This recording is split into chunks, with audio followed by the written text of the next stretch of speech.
Hello dear students, this is Mrinal ma'am here. और yes, optimization technique आपका जो subject है, जिसका हमने एक सेशन ऑलरेडी अपलोड किया है सिमुलेशन टॉपिक के ऊपर, जिसका 5 मार्क्स का कंपलसरी सम आता है। ठीक है, तो अभी ये नेक्स्ट सम है, प्रीवियस ईयर क्वेश्चन पेपर में से है। इसको पढ़ेंगे और कैसे सॉल्व करना है देखेंगे। सिमुलेशन का देखो, चार्ट इजी टू मेक है, लेकिन वहाँ पे कभी कभी प्रोबेबिलिटी नहीं होती या एडिशनल कॉलम्स बनाने पड़ते हैं, तो वो भी आपको आगे सीखना पड़ेगा। ठीक है, और हमारे लाइव बैचेस भी है, ऑल ओवर महाराष्ट्र के स्टूडेंट्स ज्वाइन करते हैं। तो अगर आपको लाइव बैच ज्वाइन करनी है, हमारी जो Thursday, Friday and Saturday 3 days in a week होती है, 8:30 PM को होती है, रात में बैच होती है। अगर उसे एनरोल करना है तो डेफिनेटली आप मुझे कॉल या मैसेज कर लीजिएगा। ठीक है, यहाँ पे क्वेश्चन को देखते हैं। The daily demand for Coca Cola bottles based on past experience is given as follow. तो यहाँ पे कोको कोला बॉटल्स की जो डेली डिमांड है एंड उसकी प्रोबेबिलिटी है वो गिवन है। अब क्वेश्चन में क्या कहा है देखो, a manager decide to keep 25 Coca Cola bottles in stock using the following random numbers.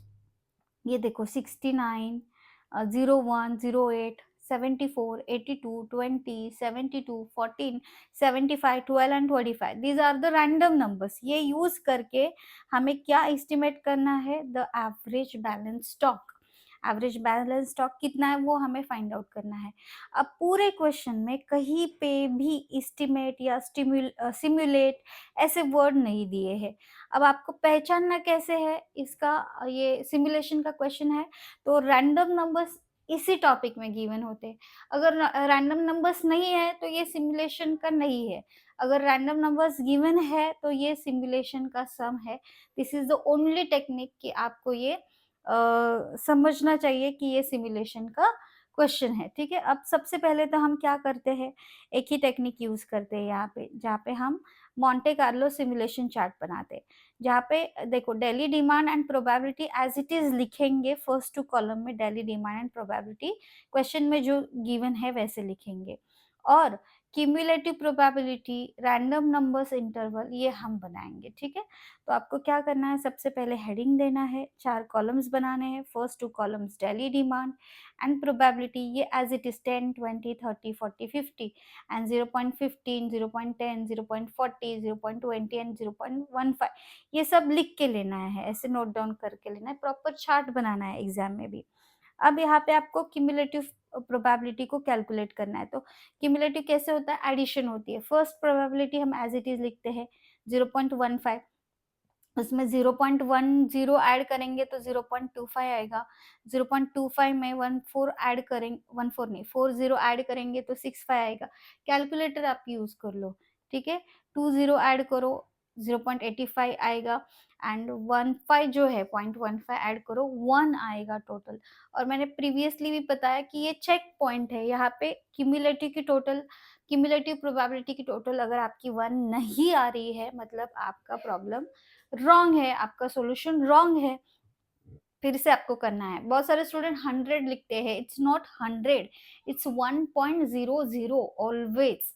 ये चेक पॉइंट है। आगे अगर यहाँ पे गलती हुई तो आगे आप कितना भी करो आपको 0 ही मार्क्स मिलने वाले हैं। ठीक है, तो क्यूमुलेटिव प्रोबेबिलिटी को करेक्ट कैलकुलेट करो, टोटल उसकी 1 ही आनी चाहिए, ये अच्छे से आप समझो। ठीक है, अब फोर्थ कॉलम जो है रैंडम नंबर्स इंटरवल, यहाँ पे रैंडम नंबर्स इंटरवल में क्लासेस बनाने, जो कि मैंने ऑलरेडी लिखा है। क्लासेस देखो हमेशा 0 से स्टार्ट होता है एंड 99 पे एंड होता है हमेशा। ठीक है, तो फर्स्ट क्लास ये 0 से स्टार्ट हुआ एंड एंड्स ऑन 99। तो 0 टू हाउ मच, तो इसके लिए हम क्या करते हैं, देखो यहाँ पे मैंने रेड कलर दिया है, 0.15 है लिखा हुआ, लेकिन मैं सिर्फ यहाँ पे 15 को कंसिडर करूंगी। ठीक है, अब 15 माइनस 1 इज कितना आएगा, यहाँ पे 14 आएगा। तो फर्स्ट क्लास इज 0 टू 14। ठीक है, अब 0 टू 14 आ गया। अब नेक्स्ट नंबर से दूसरा क्लास स्टार्ट होगा। ठीक है, 15। अब ये जो 25 है उसमें से 1 माइनस करो, हमेशा 1 ही माइनस करना है किसी भी समय। क्यूमुलेटिव का जो वैल्यूज है उसमें से 1 ही माइनस करना है। ठीक है, तो अभी ये 15 टू 25 माइनस 1 इज 24। ठीक है, अब नेक्स्ट नंबर 25 से स्टार्ट होगा, 65 में से 1 माइनस करो, यहाँ पे आएगा 64। नेक्स्ट क्लास 65 से स्टार्ट होगा, 85 से माइनस करो 1, 84 आएगा, ठीक है। नेक्स्ट 85 से स्टार्ट करो, 85 एंड 99 पे एंड होगा। आप कहेंगे मैम यहाँ पे 00 है, 00 में से कैसे 1 माइनस करेंगे? तो हमेशा याद ही रखो ना कि 99 पे ही एंड होगा। जैसे यहाँ पे 0 ही है, वैसे यहाँ पे एंड क्लास 99 ही है, ठीक है। इतना इजी है। रैंडम नंबर्स इंटरवल्स में गलतियां नहीं करनी है, ओके। अब यहाँ पे और एक चार्ट बनेगा। अब आप कहेंगे मैम प्रीवियसली आपने 3 ही कॉलम्स बनाए थे, अभी चौथा क्यों बनाया है? तो यहाँ पे उन्होंने ये भी पूछा है कि बैलेंस स्टॉक कितना है? बैलेंस स्टॉक कितना है? तो कैसे फाइंड आउट करना है? देखो यहाँ पे क्या पूछा है कि 25 बॉटल्स वो स्टॉक में एवरीडे आके रख रहे हैं। तो बचा हुआ जो है डेली बचा हुआ बैलेंस, वो बैलेंस स्टॉक है। लेकिन उसके लिए तो days, random numbers, daily demand मतलब फर्स्ट कॉलम की वैल्यू एंड उसके बाद हम जो है बैलेंस स्टॉक को फाइंड आउट करेंगे। अब यहाँ पे डेज मैंने 11 लिखे हैं। 11 क्यों लिखे? क्योंकि उतने ही रैंडम नंबर्स है। रैंडम नंबर्स जो भी गिवन है यहाँ पे उसी सीक्वेंस में लिख लो जिस सीक्वेंस में यहाँ पे गिवन है। Total 11 random numbers are there, 69, 01, 08, 74, 82, 20, 72, 14, 75, 12 and 25। उसकी डेली डिमांड अब हमें फाइंड आउट करनी है। देखो सबसे पहला नंबर है 69। 69 कौन से ग्रुप में आएगा? 65 टू 84 के। उसकी डेली डिमांड कितनी है? 40 है, इसीलिए हमने यहाँ पे 40 लिखा। अब 01 कौन से ग्रुप में आएगा, कौन से क्लास में आएगा? 0 टू 14 के। उसकी डेली डिमांड कितनी है? 10 है, इसीलिए 10 में लिखा। यहाँ पे 10 लिखा। 08 भी फर्स्ट क्लास में ही आएगा, 0 टू 14 के। उसकी डेली डिमांड 10 है। 74 देखो, 74 65 टू 84 के ग्रुप में आएगा, तो उसकी डेली डिमांड 40 है। इन दिस वे आपको डेली डिमांड जो लास्ट कॉलम है, लास्ट का फर्स्ट कॉलम से रिलेशन निकालना है और इन दिस वे आपको डेली डिमांड को कैलकुलेट करना है, ठीक है। अब यहाँ पे एवरेज डेली डिमांड पूछा होता तो हम क्या करते, यहाँ पे इसकी डेली डिमांड की टोटल करते, डिवाइडेड बाय 11 कर देते। लेकिन यहाँ पे बैलेंस स्टॉक पूछा है। अभी ये कॉन्सेप्ट आपको समझना है। फर्स्ट डे है, 25 बॉटल वो लाके रख रहे हैं, ऐसे उन्होंने बताया। लेकिन डिमांड तो 40 बॉटल्स की आई, तो कुछ बचे उनके पास, कुछ बचा नहीं। ऑब्वियसली बहुत सारे स्टूडेंट -15 लिखते हैं, ऐसे मत लिखो, ये डेली लाइफ एग्जांपल है। 25 बॉटल्स फ्रिज में रखी थी उनके कोको कोला की, 40 लोगों की डिमांड आई, तो 25 तो वो दे देंगे, उनके पास कुछ भी नहीं बचेगा, -15 नहीं बचेंगे।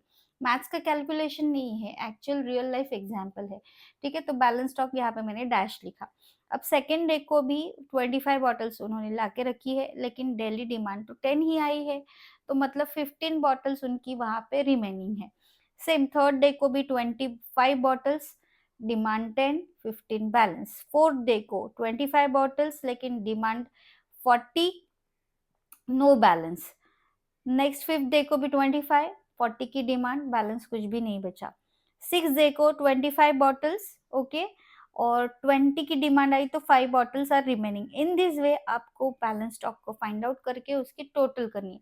यहाँ पे टोटल आ रही है 65। आप खुद करके देखो और फिर 65 को 11 नंबर से डिवाइड करो। 11 ही क्यों? क्योंकि रैंडम नंबर जितने होते हैं उतने ही हम डिवाइड करते हैं। तो 65 डिवाइडेड बाय 11, 5.9 ऐसे आंसर आपका बैलेंस स्टॉक का या एवरेज बैलेंस स्टॉक आ जाएगा। तो ये थोड़ा अलग सा क्वेश्चन है, इसको अच्छे से प्रैक्टिस करो। और यस, आपको अगर लाइव बैच ज्वाइन करनी है तो कर लो, क्योंकि यूट्यूब पे सभी वीडियोस हम नहीं पोस्ट करने वाले, ठीक है। और कुछ भी इसके रिलेटेड डाउट है तो आप कमेंट करके मुझे पूछ सकते हैं, ठीक है। चलो, thank you for watching and see you soon with the next useful video.